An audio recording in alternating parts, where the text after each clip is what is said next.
आइंदा बजट में वजारत दाखिला के लिए 12 अरब 90 करोड़ 84 लाख रुपए मुख्तस करने की तजवीज़ दी गई है। आइंदा माली साल वजारत दाखिला की नई स्कीम्स के लिए 5 अरब रुपए मुख्तस किए गए हैं।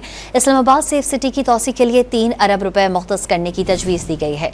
इस्लामाबाद इंफ्रास्ट्रक्चर डेवलपमेंट के लिए 2 अरब रुपए, सिंध में 13 नए पासपोर्ट दफातर की तामीर के लिए 36 करोड़ 86 लाख और सेक्टर S16 में मॉडल जेल की तामीर के लिए 1 अरब 18 करोड़ रुपए मुख्तस किए गए हैं। मेट्रो बस की इस्लामाबाद एयरपोर्ट तक ऑपरेशन के लिए 42 करोड़ 86 लाख मुख्तस किए गए हैं। पासपोर्ट के लिए बायोमेट्रिक शनाख्त सिस्टम की अपग्रेडेशन के लिए 20 करोड़, नेशनल पुलिस अस्पताल इस्लामाबाद के लिए 10 करोड़ रुपए और national forensic and cyber crime agency के लिए 10 करोड़ रुपए मुख्तस किए गए हैं। मेट्रो बस की इस्लामाबाद एयरपोर्ट तक ऑपरेशन के लिए 42 करोड़ 86 लाख मुख्तस किए गए हैं। पासपोर्ट के लिए बायोमेट्रिक शनाख्त सिस्टम की अपग्रेडेशन के लिए 20 करोड़, नेशनल पुलिस अस्पताल इस्लामाबाद के लिए 10 करोड़ रुपए और national forensic and cyber crime agency के लिए 10 करोड़ रुपए मुख्तस किए गए हैं।